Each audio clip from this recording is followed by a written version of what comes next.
Hello everyone, मैं हूं अवनिका और आप देख रहे हैं अवनिका प्लस। आई होप आप लोग बहुत बहुत अच्छे होंगे। अभी कुछ ही टाइम पहले मैं, सतीश एंड पार्थ हम तीनों जम्मू कश्मीर ट्रिप पे गए थे। तो मैंने ऐसा सोचा कि क्यों नहीं आप लोगों के साथ भी मैं अपना ये एक्सपीरियंस शेयर करूं, क्योंकि बहुत सारी चीज़ें ऐसी थी जो हमने सर्च की और हमें नहीं हेल्प मिल पाया। तो मैंने सोचा कि हमने क्या क्या किया, हम कहाँ कहाँ गए, हमें क्या करना चाहिए था या फिर हम क्या कर सकते थे, ये सारी चीज़ें मैं आप लोगों के साथ शेयर करूं जो मुझे एक्सपीरियंस हुआ वैसा। एक्चुअली हमने जाने से पहले बहुत सारे वीडियोस देखे, ब्लॉग्स पढ़े, ताकि हमें कुछ इन्फॉर्मेशन मिल पाए जम्मू एंड कश्मीर ट्रिप के लिए कि हमें क्या क्या करना चाहिए या क्या क्या नहीं करना चाहिए। बट हमें कुछ खास इन्फॉर्मेशन नहीं मिल पाई। पर सतीश के कॉलीग्स ने कुछ चीज़ें बताई जो कि काफ़ी इन्फॉर्मेटिव थी और हमने उसी इन्फॉर्मेशन को मद्देनजर रखते हुए पूरी ट्रिप प्लान की थी। हर वो जगह जहां हम पहले से बुकिंग कर सकते थे हमने बुकिंग करके रखी हुई थी और हर कुछ हमने खुद ही किया था। लाइक सतीश ने सारी प्लानिंग एंड बुकिंग खुद से ही की थी, हमने किसी भी ट्रिप प्लानर वगैरह की हेल्प नहीं ली थी। ऐसे भी आप जहाँ भी जाएंगे ना, आपको एक गाइड ज़रूर मिल जाएगा कि हमें ले लो, हमें सब कुछ पता है। तो वैसी सिचुएशन में आप कर सकते हैं अगर आपको कुछ आइडिया नहीं है तो। एक्चुअली ट्रिप प्लानिंग के साथ में ना आप बंद के रह जाते हो कि आपको यहीं जाना है या वहीं जाना है या जो वो कहेंगे वैसा ही करना है। पर हम थोड़ा फ्री फाइन भी रहना चाहते थे और सतीश को पूरा कुछ आइडिया भी हो गया था, उन्होंने काफ़ी रिसर्च करी थी इस ट्रिप के लिए। तो उन्होंने सारा कुछ खुद से ही किया था और हमें बिल्कुल भी कोई दिक्कत नहीं हुई। हम जहाँ भी गए थे हमने कोई गाइड भी नहीं लिया था एक्स्ट्रा में, क्योंकि हम सारा कुछ पता करके गए थे पहले से ही। हमारा ये पूरा ट्रिप 7 डे का था, लाइक जाने से लेके आने तक का। एंड मैंने इन वीडियोस में मुझसे जितना बन पड़ा मैंने पूरी कोशिश की है कि मैं ज़्यादा से ज़्यादा वीडियो रिकॉर्ड कर पाऊँ और इन्फॉर्मेशन दे पाऊँ आप लोगों को, क्योंकि मैं बहुत ज़्यादा शाय फील कर रही थी एंड कॉन्शियस फील कर रही थी। तो मैं ज़्यादा क्या बोलते हैं, मैं ज़्यादा कर नहीं पा रही थी। बट फिर भी मैं अपने कंफर्ट जोन से निकल कर ये वीडियो बनाना चाहती थी आप लोगों के लिए, क्योंकि मैं अपना ये एक्सपीरियंस शेयर करना चाहती थी आप लोगों के साथ में। ये मेरे लिए बहुत ही पहला एक्सपीरियंस था, बहुत ही नया एक्सपीरियंस था, क्योंकि मैंने ऐसा कुछ पहले कभी किया नहीं है। तो मैं कुछ ज़रूरी बातें आप लोगों के साथ शेयर करना चाहती हूँ जो मुझे ऐसा लगता है ज़रूरी है।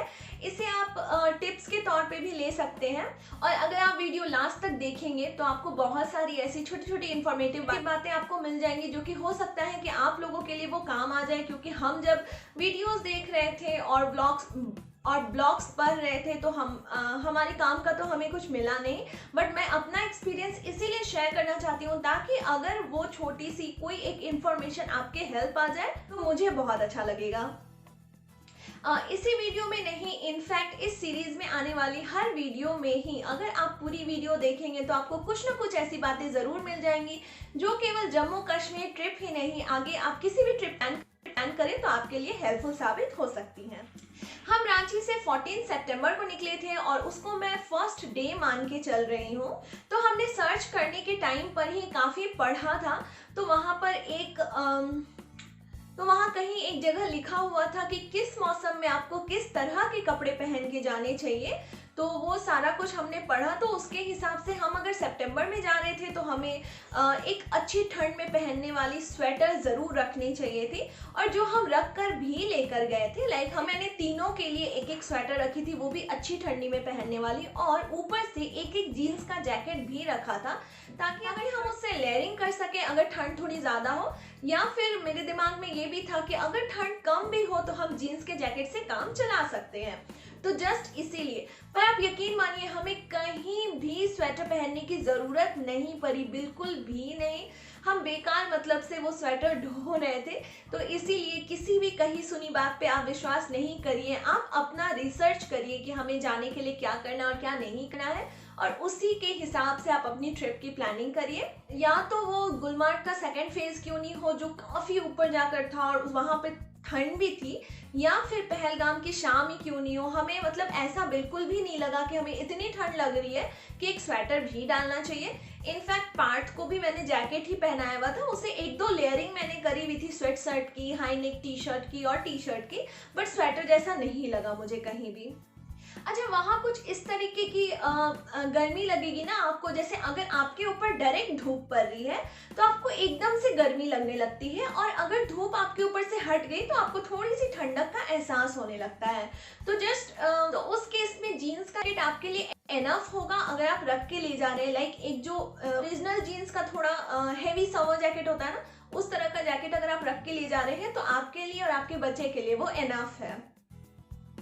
अब और कुछ ज़रूरी चीज़ें जो मुझे लगता है कि ज़रूरी है और अगर ना हो तो प्रॉब्लम हो सकती है, तो सबसे पहले बच्चों के लिए देख लेते हैं कि क्या ज़रूरी चीज़ हो सकती है और क्या मैं करके लेकर गई थी पार्ट के हिसाब से। तो जैसे कि अभी जस्ट मैं बात करी थी जैकेट की, तो सबसे पहली चीज़ जो पार्ट के लिए मेरे दिमाग में आती है वो है एक हेवी समर जैकेट। इनफैक्ट किसी भी बच्चे के लिए एक हेवी समर जैकेट अगर आप लेके जा रहे हैं तो आपके लिए बहुत हेल्पफुल रहेगा। नहीं तो आपको स्वेटर तो पहनाना पड़ेगा, क्योंकि बच्चों को कहते हैं ना कि अपने से एक लेयर ज़्यादा आप पहनाइए तो ज़्यादा अच्छा होता है बच्चों के लिए। तो अगर आपके पास जीन्स का जैकेट नहीं है तो आप एक हेवी समर जैकेट ले सकते हैं, बट अगर जीन्स का जैकेट है तो बहुत ही अच्छा है। बच्चों के लिए आप जूता प्रेफर करें सैंडल के ऊपर। मैं एक्चुअली दोनों लेकर गई थी, सैंडल और जूता, बट मुझे ऐसा लगा कि जूते में पार्ट को ज़्यादा कंफर्टेबल फील हो रहा था, वहाँ बहुत ज़्यादा चलना पड़ रहा था और चढ़ना पड़ रहा था। तो इन केसेस में बच्चे थोड़े ज़्यादा एक्टिव हो जाते हैं और उनकी एक्टिविटी हमसे डबल हो जाती है, तो उस केस में जूते बच्चों के लिए परफेक्ट हैं। तो अगली जो चीज़ है वो है जूते के साथ सॉक्स। तो सॉक्स आप जितने दिनों के लिए अपनी ट्रिप प्लान कर रहे हैं उतने दिनों के लिए तो रखिए ही रखिए, बट अगर आपके पास एक्स्ट्रा सॉक्स है बच्चों के तो आप वो भी रखिए, क्योंकि बच्चों के सॉक्स ना ज़्यादा एक्टिविटी के कारण बहुत जल्दी स्वेट से गीले हो जाते हैं और उनमें बच्चे बहुत ज़्यादा अनकंफर्टेबल भी फील करने लगते हैं। तो एक्स्ट्रा सॉक्स तो ज़रूर रखिए। अगर आपके पास हाई नेक टी शर्ट्स हैं तो वो आप रख सकते हैं, अगर नहीं है तो आप खरीद कर लेकर जाइए, क्योंकि इस तरह की ठंडी जगह पे आपको हाई नेक टी शर्ट बहुत ज़्यादा काम आएगा बच्चों के लिए। वो बच्चों को यहाँ तक कवर कर देते हैं और हवा लगने से रोकते हैं, और ये बहुत ज़्यादा बेनिफिशियल हो सकता है, क्योंकि बच्चे बहुत ज़्यादा एक्टिविटी करने के कारण बहुत ज़्यादा थक भी जाते हैं और बहुत जल्दी हरासमेंट लग जाती है उनको। तो हाई नेक 3-4 टी शर्ट्स रखिए आप, जिसको आप बदल बदल कर भी यूज़ कर सकते हैं। मैंने पार्ट के लिए 4 हाई नेक टी शर्ट्स रखे थे और वो बहुत ज़्यादा हेल्पफुल भी थे, सफिशिएंट भी थे 7 दिनों के लिए। नॉर्मल टी शर्ट्स भी आप जितने दिनों के लिए जा रहे हैं उतने दिनों के लिए रखें, वेदर के अकॉर्डिंग लेयरिंग करने के लिए या फिर ऐसे बनाने के लिए। और स्वेटशर्ट्स भी रखिएगा ज़रूर से, वो भी वेदर के अकॉर्डिंग पहनाने के लिए या फिर लेयरिंग करने के लिए। ये सारी चीज़ें ना आप अपने कपड़े कम रख सकते हैं, पर बच्चों के लिए इतनी चीज़ें होनी बहुत ज़रूरी है, क्योंकि मौसम कभी भी बदलते हैं। आप तो बर्दाश्त करके रह लेंगे, पर बच्चों को ये चीज़ें बहुत जल्दी लग जाती हैं, और अगर बच्चे बीमार हो जाएं या फिर उनको थोड़ी प्रॉब्लम हो जाए ना तो आपका मूड भी ऑफ हो जाता है वैसी जगह पे।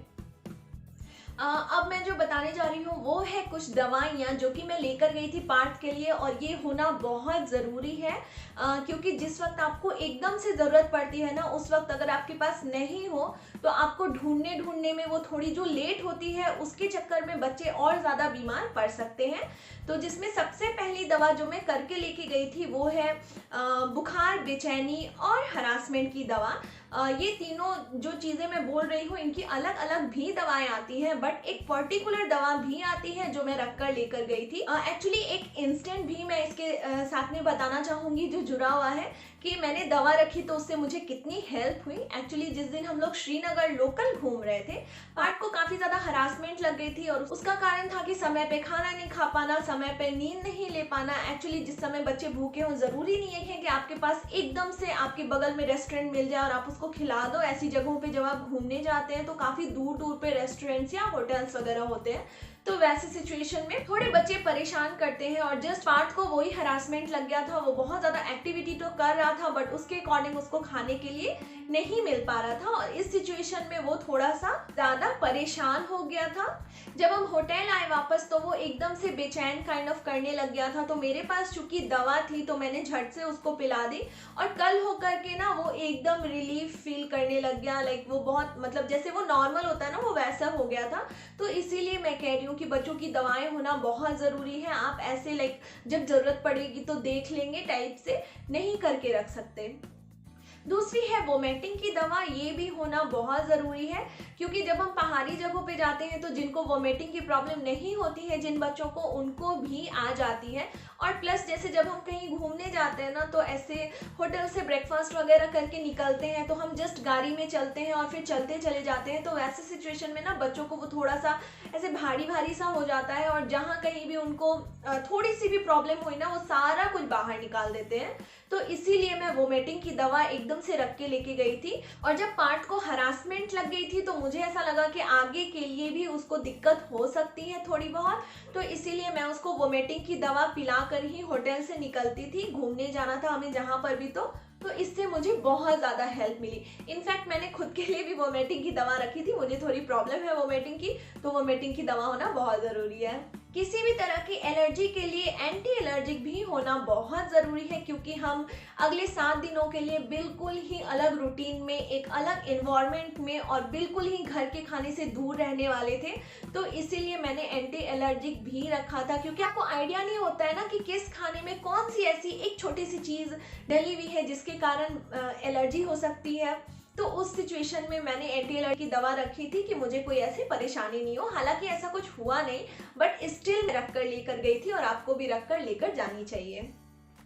And last but not the least है डिहाइड्रेशन एंड ORS की दवा। एक्चुअली जब हमारा ट्रिप एंड होने पे आया और हम जिस दिन बोट हाउस में रुके थे, उस दिन पार्थ को काफ़ी डिहाइड्रेशन हो गया था, क्योंकि हम लोग ऑब्वियस है कि काफ़ी दिनों से काफ़ी दिनों से हम बाहर का ही कुछ खाते आ रहे थे, तो हमें तो उतनी प्रॉब्लम नहीं होती है, हम बर्दाश्त कर लेते हैं, पर बच्चों को थोड़ी बहुत डिहाइड्रेशन हो गया था। अब चूंकि मेरे पास ORS एंड डिहाइड्रेशन दोनों की दवा थी, मैं रख कर लेकर गई थी, तो मुझे बिल्कुल भी पार्थ को दवा देने में देरी नहीं हुई और उसे तुरंत का तुरंत सूट भी कर गया। तो हमें तो बर्दाश्त हो जाता है, तो बच्चों को थोड़ी सी प्रॉब्लम हो जाती है इन सब चीज़ों से, तो क्या पता कौन सी ऐसी चीज़ थी जिससे उसे डिहाइड्रेशन हो गया, पर चूंकि मेरे पास दवा थी तो ये काफ़ी ज़्यादा हेल्प की हम लोगों को। दवाओं के अलावा भी एक छोटी सी बात है जो कि बहुत इम्पॉर्टेंट है, और वो है आप जितने दिनों के लिए जा रहे हैं, आपको आपके बच्चे के पसंदीदा स्नैक्स और बिस्किट्स ज़रूर रखने चाहिए। वैसे तो मैं चिप्स और कुरकुरे के लिए अग्री नहीं करती हूँ कि बच्चों को देना चाहिए भूख लगे तो, बट स्टिल अगर आप ऐसी किसी जगह पे हैं जहाँ पे आपको कोई ऑप्शन नहीं है, होटल नहीं मिल रहा है, कुछ खाने के लिए ढाबा एक्सेट्रा कुछ भी नहीं है, तो वहाँ आप थोड़ी देर के लिए बच्चों के पेट को शांत करने के लिए दे सकते हैं ऐसी चीज़। या फिर जैसे कि मैं करके गई थी, ड्राई फ्रूट्स वगैरह मैं रख के गई थी, थोड़े कच्चे ड्राई फ्रूट्स, थोड़े फ्राइड ड्राई फ्रूट्स, आप ऐसा भी कुछ कर सकते हैं ना। और मैं एक और चीज़ करके लेके गई थी जो कि मुझे ऐसा लगता है कि बहुत ज़रूरी है और आपको करके भी लेके जाना चाहिए। मैं 2 एयर टाइट टिफिन्स रख के गई थी इस तरह के, और मैंने एक टम्बलर रखा था एयर टाइट, एक सिपर था जो कि पार्थ ऑलवेज पीता है उससे पानी, चाहे वो कहीं भी हो, वो स्पिल प्रूफ सिपर है, तो वो बहुत ज़्यादा हेल्पफुल होता है ट्रैवलिंग के दौरान, क्योंकि उससे स्पिल नहीं होता है कुछ भी, और उसमें एक कैप भी लगा हुआ है। तो इन सारी चीज़ों का मैं बताती हूँ कि क्यों यूज़फुल है। एक्चुअली जैसे कि मैंने आपको बताया कि पहले दिन जब हम श्रीनगर घूम रहे थे, पार्थ की बहुत ज़्यादा तबीयत बिगड़ गई थी, तो उसका मेन कारण यही था कि पार्थ को खाने के लिए समय पे नहीं मिला, जिस समय उसको भूख लगी थी, और जिस समय हम उसको खाना दे रहे थे वो तब तक काफ़ी बेचैन हो चुका था भूख से, और उस वक्त वो खा नहीं पा रहा था। तो उस वक्त ना, उस सिचुएशन में हमें उसे थोड़ा सा ऐसे चिप्स और कुरकुरे टाइप का देना पड़ा, ताकि वो कुछ भी तो ले और उसे थोड़ा रिलीफ हो। तो ये एक छोटा सा इंसिडेंट हो गया। पहले दिन मुझे ध्यान नहीं था कि हाँ मुझे कुछ लेकर जाना चाहिए था पार्थ के लिए, पर नेक्स्ट डे से जिस समय हम ब्रेकफास्ट करते थे, या तो पार्थ को थोड़ा बहुत कुछ तो खिलाते ही थे, साथ में मैं ऐसे काउंटर पे पूछ लेती थी कि भैया मुझे बच्चे के लिए भरना है, मैं कुछ टिफिन भर लूँ, और जितने भी सामान थे उनमें से थोड़ा, जो भी पार्थ के लिए 2-4 चीज़ें मुझे लगता था कि वो खा लेगा, थोड़ा थोड़ा मैं वेराइटी के लिए रख लेती थी 2 टिफिन्स में करके, ताकि जिस समय भी उसको भूख लगे मैं उसको खिला दूं। और यकीन मानिए ये टिप आपके लिए सबसे ज़्यादा सेवियर रहने वाली है अगर आपके साथ में बच्चे हैं तो।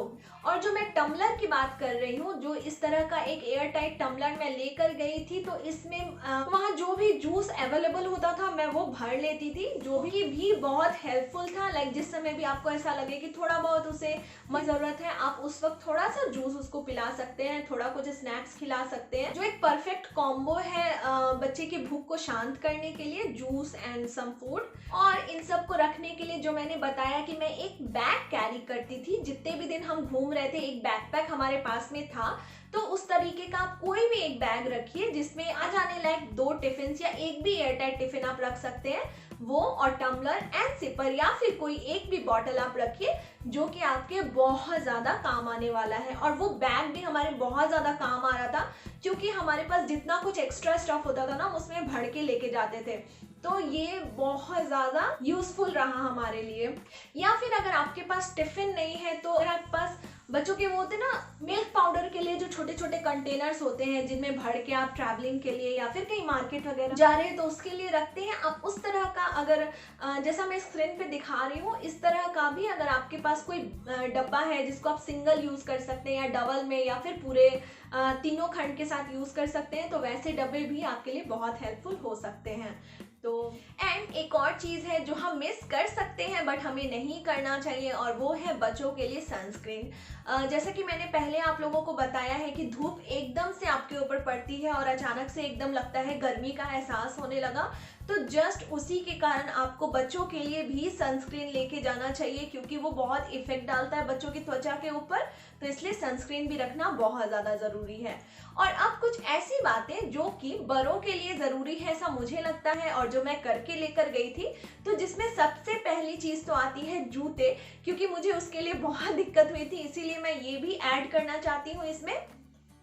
मैं इतने वजन के साथ जूते इसलिए बोल रही हूँ क्योंकि इसके साथ एक छोटा सा इंसिडेंट है जो हो गया था और वो मैं आप लोगों के साथ शेयर करना चाहती हूँ कि मैंने जो गलती की वो आप नहीं करिए। एक्चुअली जूते तो मैं पहन कर गई ही थी, साथ में मैंने एक जूती भी रखी थी कि अगर मैं कुर्ता या सूट या इस तरह का कुछ पहनूं तो मेरे पास हो, लाइक मुझे ऐसा नहीं लगे कि मैंने तो रखा ही नहीं या मेरे पास है ही नहीं। तो जिस दिन हम श्रीनगर घूम रहे थे मैंने एक सूट सेट पहना था जिसके ऊपर मैंने जूती पहन ली और यकीन मानिए वो पूरे ट्रिप का मेरा सबसे खराब डिसीजन था कि मैं ये जूती पहन के श्रीनगर घूम सकती हूँ या कहीं भी घूम सकती हूँ इस तरह की पहाड़ी या घूमने वाली जगह पे, क्योंकि उसके बाद जो हुआ ना दोपहर तक मेरे पैरों की हालत ऐसी हो चुकी थी कि मेरे पैर ही बता सकते हैं कि वो कितने सूज गए थे या फिर उनकी हालत कैसी हो गई थी। तो इसीलिए मैं एकदम मतलब कॉन्फिडेंट के साथ कह सकती हूँ कि आप जूते ही लेके जाइए और जूते ही पहनिए, क्योंकि उसके बाद से मैंने जूती तो पैक करके साइड में ही रख दी और मैंने बाकी जितने भी दिन मैंने जो भी पहना मैंने जूते ज़रूर से पहने और मुझे बहुत ही कंफर्टेबल लगा। तो यही कारण है कि मैं इतने ज़्यादा जोर दे के कह रही हूँ कि आप जूते ही रखिए पहनने के लिए, जूती या सैंडल तो भूल ही जाइए क्योंकि उसमें आप बिल्कुल भी नहीं चल पाएंगे घूमने के हिसाब से। दूसरी जो इम्पॉर्टेंट चीज़ है बड़ों के लिए भी वो है सनस्क्रीन। ऑब्वियसली सनस्क्रीन आपको रखना बहुत ज़रूरी है क्योंकि धूप बहुत तेज़ पड़ती है आपकी त्वचा के ऊपर और वो इफेक्ट काफ़ी ज़्यादा कर सकती है, तो इसलिए आप खुद के लिए भी सनस्क्रीन रखें और बच्चों के लिए भी ज़रूर रखें।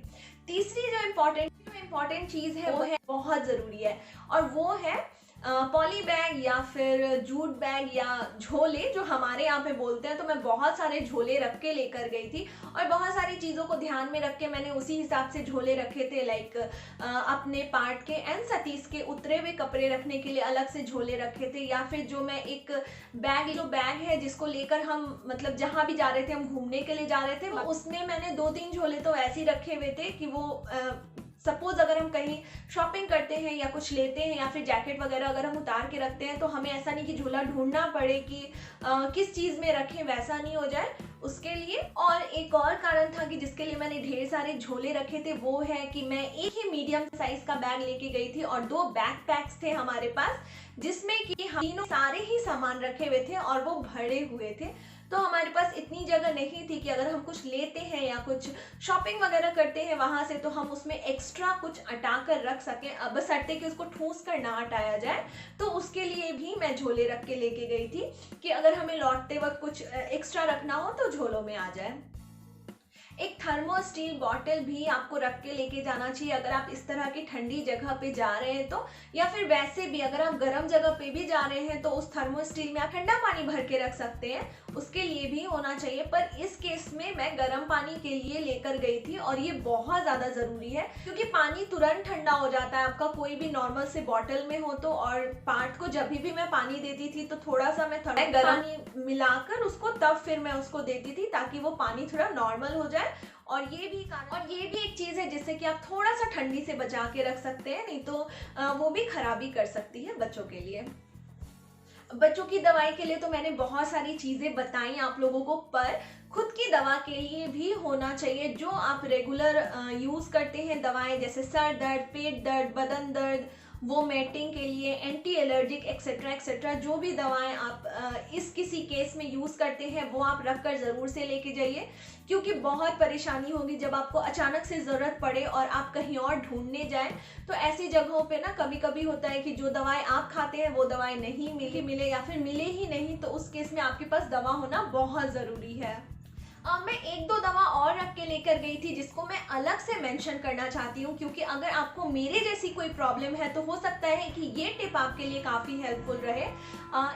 जिसमें से सबसे पहला है आई ड्रॉप। आप कोई भी ऐसा आई ड्रॉप लेके रख सकते हैं जो कि बिना डॉक्टर के प्रिस्क्राइब किए हुए आप यूज़ कर सके। मैं दो तरह के आई ड्रॉप्स यूज़ करती हूँ, एक है ज़ेनफ्लॉक्स जिसमें ओफ्लॉक्सासिन होता है और एक है IMC का एलो ज्योति जो कि आयुर्वेदिक है। दोनों ही मेरे केसेस में बहुत ही ज़्यादा काम आते हैं। और मुझे कभी होता है ना ऐसे अलग तरह के वेदर में या फिर ज़्यादा ठंडी पड़ रही हो या ज़्यादा गर्मी पड़ रही हो या धूल वगैरह हो तो उसमें ना मुझे बहुत ज़्यादा आंखों में जलन हो जाती है, इचिंग होने लगती है, तो उस केस में मुझे वो बहुत ज़्यादा हेल्प करते हैं।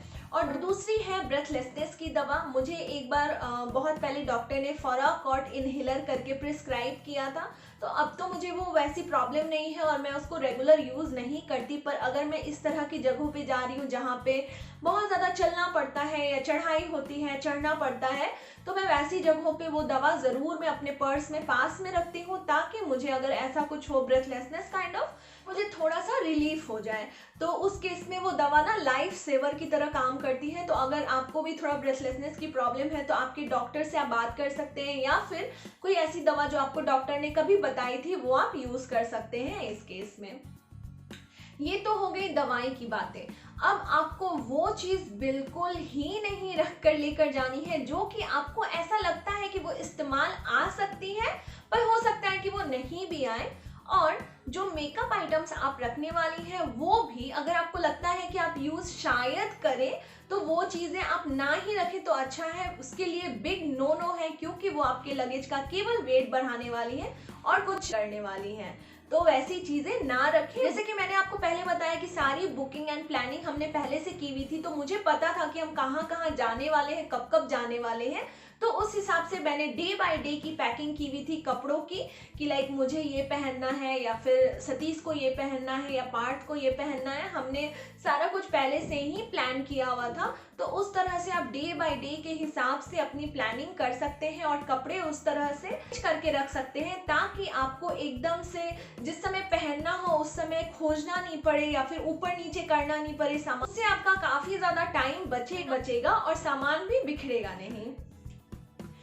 एक और चीज़ है जो आप करके ले जा सकते हैं जिससे कि आपका लगेज हल्का रहेगा और आपको भी काफ़ी आसानी होगी यूज़ करने में।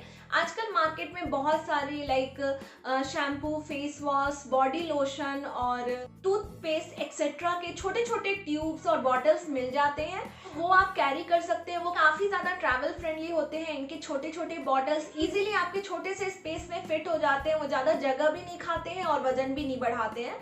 और अगर इस तरीके की चीज़ें आपके जगह जहाँ आप रहते हैं वहाँ नहीं मिलती है तो फिर ट्रैवल फ्रेंडली छोटे छोटे किट्स आते हैं, बॉटल्स के, स्प्रे बॉटल्स के, कंटेनर्स के, इनमें भी आप भरकर रख सकते हैं जो कि आपका बहुत ज़्यादा जगह बचाने वाली है और वज़न भी नहीं बढ़ेगा आपके बैग का। अब कुछ बातें मैं वो भी शेयर करना चाहती हूँ आप लोगों के साथ जो हमने प्लेन में सफ़र करते करते सीखी है। आई नो आप में से बहुत सारे लोग होंगे जो ये सारी चीज़ें जानते होंगे, बट मैं उन लोगों के लिए ये चीज़ें बता रही हूँ जो कि नहीं जानते हैं या फिर बहुत फ्रिक्वेंटली ट्रैवल नहीं करते हैं प्लेन में, तो उनको थोड़ी सी ना किसी किसी चीज़ की जानकारी उतनी नहीं होती है।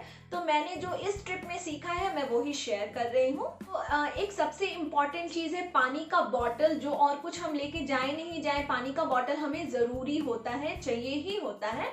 तो आप बड़े पानी के बॉटल्स की जगह छोटे छोटे जो 200 ml के बॉटल्स आते हैं आप वो 2-3 कैरी कर सकते हैं।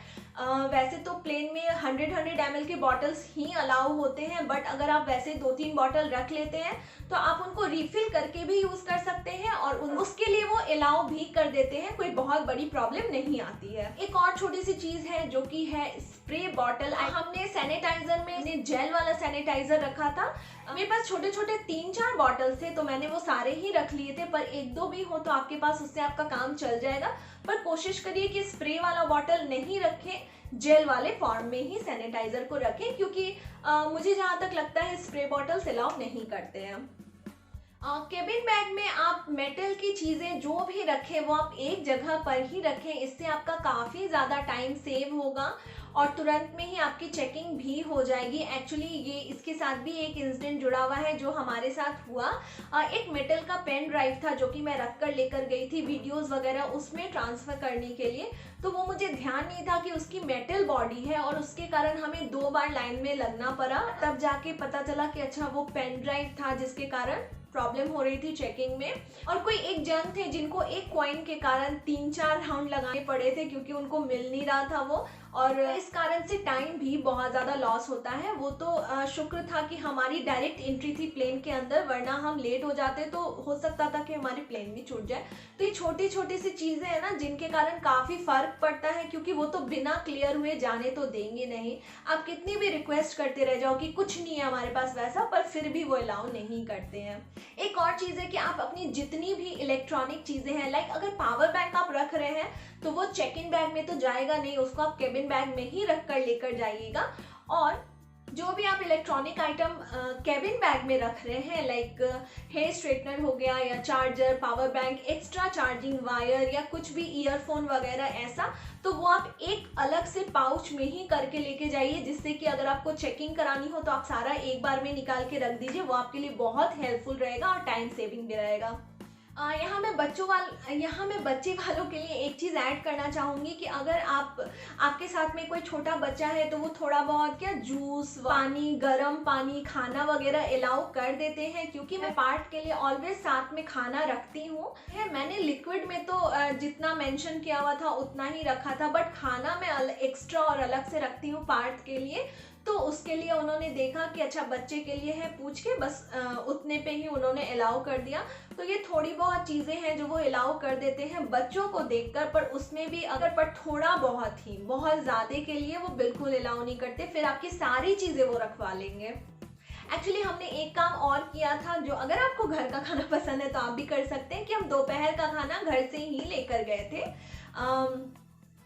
हमारी फ्लाइट ना सुबह करीब 11:30 बजे की थी, तो सुबह का नाश्ता तो हम कर गए ही थे, साथ में हमने दोपहर का खाना भी रखा था, क्योंकि हम तीनों को, यानी मुझे, पार्थ को एंड सतीश को घर का खाना थोड़ा ज़्यादा पसंद है बाहर के खाने के वनिस्पत। एंड हम चूँकि उसके बाद से लगातार ही बाहर का ही खाना खाने वाले थे, तो इसीलिए भी करके हमने थोड़ा घर का खाना रखा था कि एटलीस्ट पार्थ को एयरपोर्ट पे कुछ भी खिला देने से अच्छा है कि मैं उसको घर का खाना खिलाऊं, क्योंकि होटल में फिर भी आपको आपके मन का कुछ ना कुछ मिल जाता है, बट एयरपोर्ट वगैरह पे आप ढूंढते रह जाओगे, आपको बच्चों के लायक कुछ हेल्दी या फिर कुछ ऐसा जो जिससे उनका पेट भरे और अच्छे से भरा रहे और हेल्दी रहे, ऐसा कुछ खोजने पर भी नहीं मिलेगा। ये जितनी भी बातें मैंने आप लोगों के साथ शेयर की है, ये अपने एक्सपीरियंस के हिसाब से शेयर की है, लाइक मुझे जैसा लगा, जो दिक्कत हुई या फिर जो करना चाहिए था या जो मैंने किया। तो आई होप ये आप लोगों को अच्छा लगा हो। और एक छोटा सा वीडियो भी मैंने रेडी किया है, लाइक रांची से जब हम निकले वहाँ से लेकर श्रीनगर के पहुँचने तक का। तो अभी जस्ट आप आगे वो वीडियो देखेंगे तो उसको एंड तक ज़रूर देखिएगा। अगर ये वीडियो आपको अच्छी लगी हो तो प्लीज़ लाइक ज़रूर करिएगा। अगर आपने मुझे अभी तक सब्सक्राइब नहीं तो प्लीज़ कर लीजिएगा, क्योंकि तभी तो हम दोबारा मिल पाएंगे। तो चलिए अब आगे वीडियो देख लेते हैं और उसके बाद फिर मैं आपसे मिलती हूँ।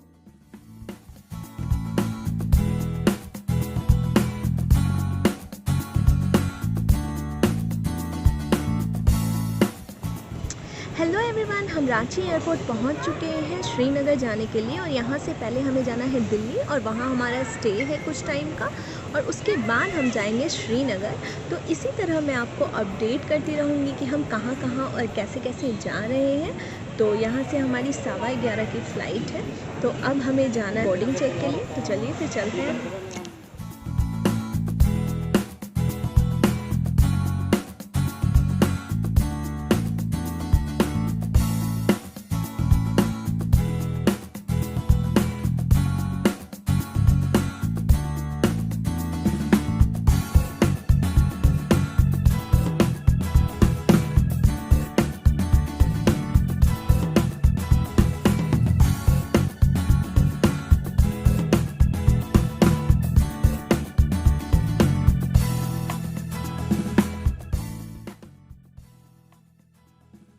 हम पहुंच गए हैं दिल्ली एयरपोर्ट पे और यहाँ पे हमारा स्टे है अराउंड 2 आवर्स एंड 44 मिनट का। और उसके बाद हम यहाँ से जाएंगे श्रीनगर, और श्रीनगर में हो सकता है कि फ़ोन यूज़ ना करने दिया जाए एयरपोर्ट पे, तो वहाँ हो सके तो मैं नहीं दिखा पाऊँगी। फिर हम लोग मिलेंगे डायरेक्ट होटल में।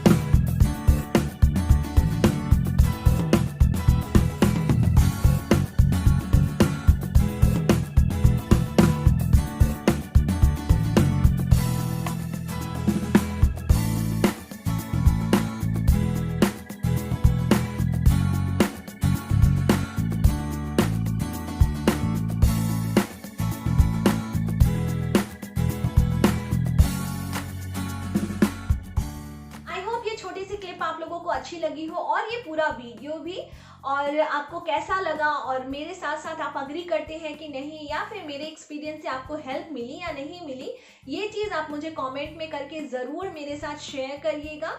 आज के लिए इतना ही, फिर मिलेंगे एक न्यू वीडियो के साथ। तब तक के लिए thank you so much for watching. Bye bye.